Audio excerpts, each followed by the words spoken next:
So mutual ఫండ్స్‌లో మనం invest చేసేటప్పుడు ఎప్పుడు ఎంట్రీ కావాలి, ఎప్పుడు ఎగ్జిట్ కావాలనేది మనకెవ్వరికీ తెలీదు. సో అలాంటి సిట్యుయేషన్స్‌లో మనం ఏం చేయాలి? ఎప్పుడు ఎంట్రీ కావాలి? ఎప్పుడు ఎగ్జిట్ కావాలనేది ఈ వీడియోలో మేము డిస్కస్ చేయడం జరిగింది. ఈ వీడియో ఎండ్ వరకు చూడండి. మీకంటూ ఒక క్లారిటీ వస్తది. మీరు ఎప్పుడు ఎగ్జిట్ అవ్వాలి, ఎప్పుడు ఎంట్రీ అవ్వాలనేది మా ఛానల్‌ని ఫాలో అండ్ సబ్స్క్రైబ్ చేయండి. Hello sir, welcome to social post. Hello అండి. సార్, ఇప్పుడు మనం మ్యూచువల్ ఫండ్స్‌లో ఇన్వెస్ట్ చేస్తాం. సో రైట్ టైమ్‌లో ఎప్పుడు ఎగ్జిట్ అవ్వాలంటారు? జనరల్‌గా మీరు అడిగే క్వెషన్ ఎగ్జిట్ అవ్వాలనా? లేదా నెగెటివ్ రిటర్న్ వల్ల చేంజ్ చేసుకోవాలనా? నెగెటివ్ రిటర్న్ ఎగ్జిట్ అన్నా, లేకపోతే నెగెటివ్ రిటర్న్స్ అటు ఇటు చేంజెస్ అయినా గాని రైట్. వాటెవర్. రైట్. సో ఇంకోటేంటంటే మీరే నాకు చెప్పారు. సిల్వర్‌లో మీ క్లయింట్స్‌కి పాజిటివ్ వచ్చింది. దాన్ని మళ్ళీ స్మాల్ క్యాప్‌లో చేంజ్ చేశానని. సో అలాంటి సిట్యుయేషన్ మనం ఎలా సిల్వర్ అంటే గోల్డ్ అండ్ సిల్వర్ అంటే మనం గమనిస్తూ ఉంటాం. సో వేరే మార్కెట్ ఉంటుంది. స్మాల్ అండ్ మిడ్ క్యాప్స్ కానీ, లార్జ్ క్యాప్స్ కానీ ఇలాంటి సిట్యుయేషన్స్ వచ్చేటప్పుడు మనం ఎలా రియాక్ట్ అవ్వాలి?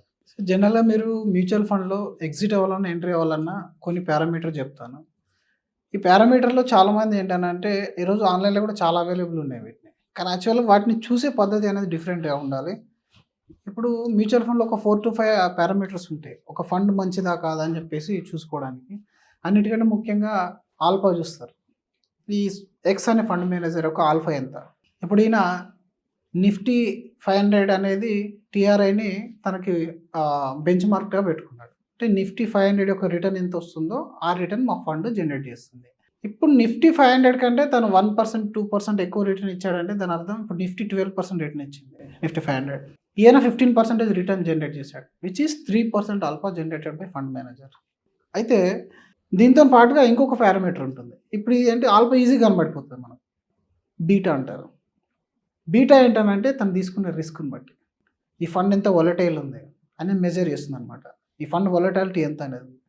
తను తీసుకున్న ఒక యూనిట్ ఆఫ్ రిస్క్‌కి ఎంత రిటర్న్ వచ్చింది, ఎంత నెగెటివ్ రిటర్న్ వచ్చింది, ఎంత పాజిటివ్ రిటర్న్ వచ్చింది. దీని పారామీటర్ ఇంకొకటి ఉంటుంది. దీని తర్వాత పోర్ట్‌ఫోలియో టర్నోవర్ రేషియో అని ఉంటుంది. పీటీఆర్. ఈ పోర్ట్‌ఫోలియో టర్నోవర్ రేషియో అనేది దాదాపు ఎక్కడ మీరు డిస్కషన్ చేసి ఉండరు. స్టాక్స్ కొన్ని కంపెనీస్ ఏం చేస్తాయంటే ఫండ్ మేనేజరు కంటిన్యూస్‌గా అమ్మడం, కొనడం చేస్తారు. దీన్ని గ్రోత్ స్టైల్ ఇన్వెస్టింగ్ అంటారు. ఈ అమ్మడం, కొనడం వల్ల ఏమవుతుంది? పీటీఆర్ రేషియో అనేది పెరిగిపోతుంది. అమ్మినప్పుడు, కొన్నప్పుడు ఎంతో కొంత లాస్ అనేది జరుగుతూ ఉంటాయి కదా! కొన్నిట్లలో 20-30% మాత్రమే పీటీఆర్ రేషియో. అంటే ఉన్న ఓవరాల్ పోర్ట్‌ఫోలియోలో ఓన్లీ 30% చర్నింగ్ జరిగింది 1 ఇయర్‌లో. ఇంకొన్నిట్లలో 150 ఉంటుంది. 150 అంటే కంటిన్యూస్‌లీ ఉన్న స్టాక్స్ అన్ని అమ్మడం, మళ్ళీ కొనడం.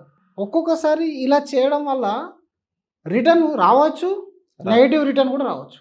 ఈ పోర్ట్‌ఫోలియో టర్నోవర్ రేషియో ఎంత తక్కువ ఉంటే అంత స్టాండర్డ్ ఫండ్ అని అర్థం చేసుకోవాలి. ఓకే. ఇప్పుడు మీరు 2 ఫండ్స్ ఉన్నాయి. ఎక్స్ ఉంది, వై ఉంది మీ దగ్గర. ఈ ఎక్స్ అనే ఫండ్‌లో పోర్ట్‌ఫోలియో టర్నోవర్ రేషియో 100 ఉంది. ఇంకో ఫండ్‌లో 50 ఉంది. ఇప్పుడు మీరు కంపారిజన్ చేసినప్పుడు 2-3 రకాల మెజర్‌మెంట్ తీసుకోవాలి. ఒకటే కాదు. బట్ ఈ పీటీఆర్ రేషియో అనేది కూడా ఒక మంచి మెజర్‌మెంట్ చెప్పాలంటే. ఇప్పుడు పీటీఆర్ రేషియో ఎక్కువ ఉంది అనంటే హై వోలటైల్ ఫండ్ కిందకి వస్తది. హై వోలటైల్ ఉంటుంది ఆ ఫండ్. అంటే మార్కెట్‌తో పాటుగా ఎక్కువ క్యాప్చర్ చేయొచ్చు, లేదా తక్కువ కూడా క్యాప్చర్ చేయొచ్చు. దీన్ని కొంచెం పక్కన పెట్టేస్తే ఇంకొంచెం లాజిక్‌లా market up side ratio, market down side ratio అని ఇంకొకటి ఉంటుంది. అంటే మార్కెట్ పెరిగినప్పుడు మనం తీసుకున్న ఫండ్, ఆ ఫండ్ మేనేజర్ ఎంత రిటర్న్ క్యాప్చర్ చేస్తున్నాడు. మార్కెట్ తగ్గినప్పుడు ఈ ఫండ్ మేనేజర్ మనల్ని ఎంత సేవ్ చేస్తుంది. మార్కెట్ ఒక 10% పెరిగింది. కానీ మన ఫండ్ 5% పెరిగింది. 50% మనకు అప్ సైడ్ క్యాప్చర్ రేషియో ఉంటుంది. 5% పెరిగింది. మార్కెట్ 20% డౌన్ అయితే నీ ఫండ్ 30% డౌన్ అయింది. అంటే మార్కెట్ కంటే ఎక్కువ వాలటైల్ ఉంది ఈ ఫండ్. ఇప్పుడు మొదటి నుంచి ఒకసారి తీసుకొని వస్తే ఒక ఫండ్ మేనేజర్ మనకి ఆల్ఫా 10% జనరేట్ చేశాడు. నిఫ్టీ అనేది 12% ఇస్తే ఈయన 10% అంటే 22% రిటర్న్ ఇచ్చాడు. ఎవ్రీవేర్ మీరు ఇక్కడ చూసుకుంటే వాల్యూ కానీ, మనీ కంట్రోల్ కానీ ఆ ఫండ్ పైన కనబడుతుంది. కనబడ్డప్పుడు మనం చేసే మిస్టేక్ ఏంటంటే ఇది కంటిన్యూస్లీ 6 మంత్స్, 1 ఇయర్ నుంచి టాప్‌లో ఉంది. ఆల్ఫా జనరేషన్ కూడా ఎక్కువ ఉంది. మనం అందులో ఎంట్రీ అయిపోయాం. ఆఫ్టర్ 1 ఇయర్, 1.5 ఇయర్ తర్వాత ఈ ఫండ్ అనేది నెగెటివ్‌లోకి వచ్చింది. నెగెటివ్‌లోకి వచ్చింది. ఎంతకు వచ్చింది? మార్కెట్ 10-20% పడితే ఈ ఫండ్ 30% పడింది. 30% పడ్డదానికి దాని అర్థం ఏంటి? ఆ వచ్చిన ఎక్స్ట్రా రిటర్న్ పోయా, బేస్ రిటర్న్ ఏదైతే ఫండ్ ఇచ్చిందో అది కూడా పోయా. అంటే ఇక్కడ మనం ఏం మిస్ అయినాం? వాళ్ళ క్వాలిటీ ఆఫ్ స్టాక్స్ పికింగ్ కానీ, సెల్లింగ్ అండ్ బయింగ్ కానీ మనకు తెలియదు కాబట్టి. Only return, because of the return మనం ఎంట్రీ అయినాం. 4 స్టార్ కనబడ్డది, 5 స్టార్ కనబడ్డది. ఇప్పుడు చూస్తే ఇప్పుడు ఒక్కసారి ఫండ్ నెగెటివ్‌లోకి వెళ్ళింది అనుకోండి, మనం తీసుకున్న రేషియోలన్నీ నెగెటివ్ అయిపోతాయి. అంతే. ఒక్కసారి పాజిటివ్‌లోకి వెళ్ళింది అనుకోండి, అన్ని పాజిటివ్ అయిపోతాయి. And where is the logic of alpha, beta, gamma? కాబట్టి ఒక స్ట్రక్చర్డ్ వే మనం తెలుసుకోవడం, ఫండ్ మేనేజర్ క్వాలిటీని, ఏఎంసీ క్వాలిటీని తెలుసుకోవడం ఇంపార్టెంట్. దీనికి ఇంకొక సింప్లెస్ట్ ఫార్ములా ఉంది. Rolling return. ఈ రోలింగ్ రిటర్న్ అనేది చాలామంది గమనించారు. రోలింగ్ రిటర్న్ కాకుండా ఇయర్లీ రిటర్న్ చూస్తారు, పాయింట్ టు పాయింట్ రిటర్న్ చూస్తారు అందరు. పాయింట్ టు పాయింట్ అంటే ఇప్పుడు మీరు లాస్ట్ ఇయర్ సేమ్ డేట్ రోజున అమౌంట్ ఇన్వెస్ట్మెంట్ చేశారు. ఈరోజు ఫిబ్రవరి 26, 25 ఏదైతే ఉందో ఈ రోజుకి మీ ఫండ్ 14% రిటర్న్ ఇచ్చింది ఆ రోజు పెట్టిన ఇన్వెస్ట్మెంట్కి. కానీ మధ్యలో ఎన్నోసార్లు పడింది కదా. మీ తర్వాత మీ బ్రదర్ పెట్టాడు, నేను పెట్టాను ఇన్వెస్ట్మెంట్. ఆ ఇన్వెస్ట్మెంట్ పెట్టినప్పుడు మరి మాకు రిటర్న్ మీకు వచ్చినట్టు ఎందుకు రాలే? ఎందుకు? Rolling return. Because everyday average is missing. ప్రతిరోజు కానీ ఎంతైతే రిటర్న్ ఇస్తుంది అనేది ఒక క్యాలిక్యులేషన్ ఉంటుంది. దాన్ని రోలింగ్ రిటర్న్ అంటారు. అంటే జనవరి 1 నుంచి నెక్స్ట్ జనవరి 1 వరకు, జనవరి 2 నుంచి నెక్స్ట్ జనవరి అంటే 2 ఎవ్రీ మంత్ మనం అలా చూసుకుంటూ వెరిఫై చేసుకుంటూ ఉండాలంటారు No. సార్? మీరు ఈరోజు last 10 years, 5 years, 3 years, 1 years rolling return చూడొచ్చు. 1 ఇయర్ రోలింగ్ రిటర్న్ అంటే ఎలా? 3 ఇయర్స్ రోలింగ్ రిటర్న్ ఇప్పుడు మీకు చెప్తాను, ఇంకా సింపుల్ ఉంటుంది చూడండి. ఇప్పుడు మీరు నేను ఒక ఫండ్లో ఇన్వెస్ట్మెంట్ చేసామనుకోండి, నా ఫండ్ అనేది రోలింగ్ రిటర్న్లో నేను ఎలా చూడాలి అంటే ప్రతి 3 సంవత్సరాల గ్యాప్ తీసుకొని, ప్రతి 3 సంవత్సరాల గ్యాప్ ఇక్కడ బాగా అబ్జర్వ్ చేయాలి, చాలామందికి అర్థం కాదు. ప్రతి 3 సంవత్సరాల గ్యాప్ అంటే జనవరి 2020లో ఇన్వెస్ట్మెంట్ చేసాం మనం. అక్కడ నుంచి 3 ఇయర్స్ అంటే ఏంది? 2023.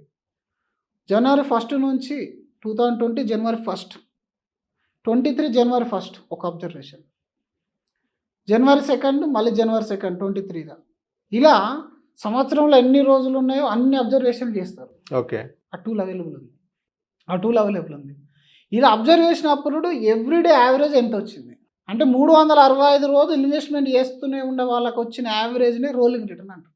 ఇప్పుడు మీ ఫండ్ అనేది పాయింట్ టు పాయింట్లో బాగా ఇచ్చింది. 20లో మీరు ఇన్వెస్ట్మెంట్ చేస్తారు, 23లో మీ ఫండ్ 25% రిటర్న్ ఇచ్చింది. బట్ యావరేజ్ రోలింగ్లో మీ ఫండ్ అనేది 12% ఇచ్చింది. ఓకే. ఆ విషయం రోలింగ్ రిటర్న్లో బయటపడుతుంది. రోలింగ్ రిటర్న్ కనుక బాగుంటే మాత్రం ఆ ఫండ్ అనేది లో వొలటైల్ ఉంటుంది, ఆల్ఫా బెటర్ జనరేట్ చేస్తుంది. అది మళ్ళీ ఇంకొక సింప్లెస్ట్ క్యాలిక్యులేషన్ మనకు ఆన్లైన్లో కూడా అవైలబుల్ ఉంటుంది, లేదా మ్యూచువల్ ఫండ్ డిస్ట్రిబ్యూటర్ దగ్గర అవైలబుల్ ఉంటుంది. వాలటైల్ రేటింగ్ అంటారు. మనం తీసుకునే 3 ఫండ్స్ ఉన్నాయి, 3 బాగానే అనిపిస్తున్నాయి. ఏ ఫండ్ తీసుకోవాలి, మరి ఏ ఫండ్ ఎగ్జిట్ కావాలి, ఇందులో కొన్ని అబ్జర్వేషన్ చేయొచ్చు మనం. క్వార్టైల్ రేటింగ్ అంటే 100% ఆఫ్ ఫండ్స్ని మనం తీసుకుంటే ఫస్ట్ 25% ఆఫ్ పర్ఫార్మెన్స్ ఏవైతే ఉన్నాయో వాటిని క్వార్టైల్ 1 అంటారు.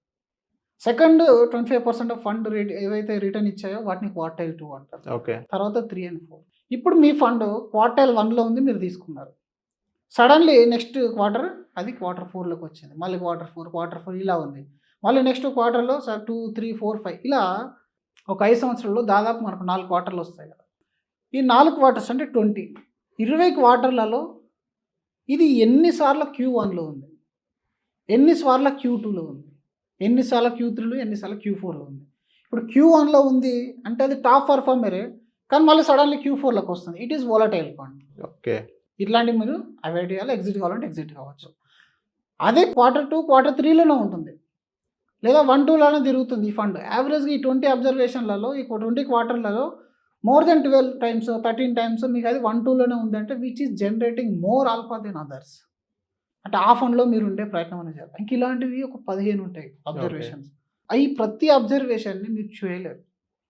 జనరల్గా humans as a failured investor అంటారు.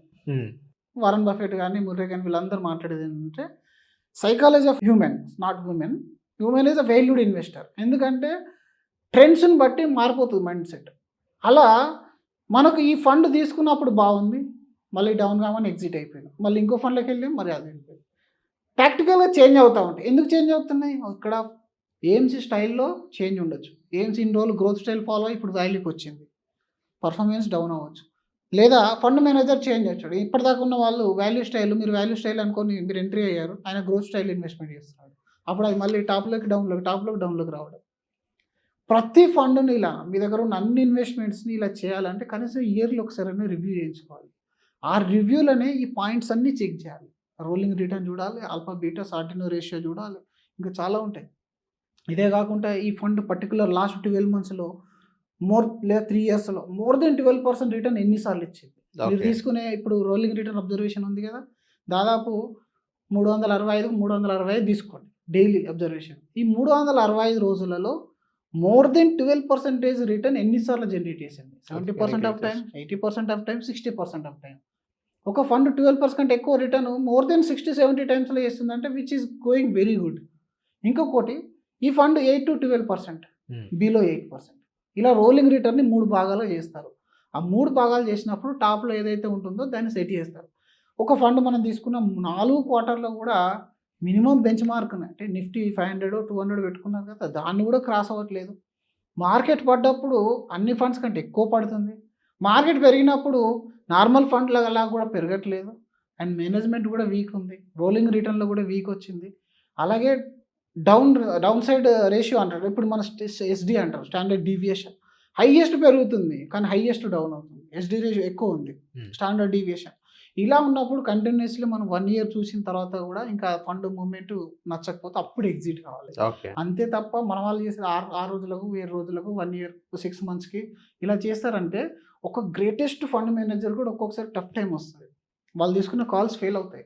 అప్పుడు కొంచెం టైం ఇవ్వాలి మీరు. కనీసం ఒక 4 క్వార్టర్లు వెయిట్ చేయాలి. ఆ 4 క్వార్టర్ల తర్వాత రివ్యూలో రెగ్యులర్ రివ్యూ పెట్టుకోండి. మీకు నచ్చిన మంత్లో ఒక రివ్యూ పెట్టేసుకొని ఆ రివ్యూలో ఆ ఫండ్ని కానీ మీరు ఇలా చేశారనుకోండి, ఇట్లా ఒక 10 ఇయర్స్ మీరు చేయగలిగితే ఒకసారి ఆలోచించండి. ఒక 10 ఇయర్స్ మీరు ఇలాంటిది కానీ చేయగలిగారంటే 3-5% అనేది ఓవరాల్ పోర్ట్ఫోలియో జనరేట్ చేస్తుంది. అప్పుడు మీరు ఎక్స్పెన్స్ రేషియో నేను ఈయనకి ఇవ్వాల్సింది కరెక్టా కాదా, 1% లాస్ అవుతున్నానా లాభపడుతున్నానా అనేది మీకు అర్థమైపోతుంది. Many people are misguided. Direct funds, regular funds దగ్గర మిస్గైడ్ అయ్యేది ఇక్కడే. ఇవన్నీ స్టాండర్డ్ చేసుకుంటా మీ వర్క్ చేసుకుంటూ ఉండలేరు కాబట్టి నేను ఇదంతా చేయగలుగుతాను, టైం నా దగ్గర ఉంది అనుకున్నా కూడా అది ఒక రకమైన ప్రాసెస్లో మీరు వెళ్ళాలనుకుని వెళ్ళచ్చు. బట్ ఇలాంటి క్వాలిటీ మేనేజ్మెంట్ ఆఫ్ పోర్ట్ఫోలియో కానీ మీరు టార్గెట్ చేసి ఇంకోటి గోల్ సైడ్ ట్రాకింగ్ చేసుకొని చేసుకోగలుగుతా అంటే మాత్రం బాగుంటుంది. ఇది యాక్చువల్గా పారామీటర్స్ మనం ఎగ్జిట్ ఎంట్రీ అయ్యే ముందట ఇలాంటి పారామీటర్స్ అనేది తీసుకోవాలి. దానికి మనం తీసుకోవాల్సిన రిస్క్ ఎంత, మనం ఈ ఫండ్లో ఎంతకాలం ఉండగలుగుతాం, ఎలాంటి స్టైల్లో ఉంది ఈ ఫండ్ అనేది మీకు అన్ని ఈ పారామీటర్లో అర్థమైపోతుంది. Rolling return is the best technical word అనమాట మెజర్మెంట్ చేయడానికి. Okay. So thank you sir మా సోషల్ పోస్ట్ వచ్చినందుకు. Thank you so much.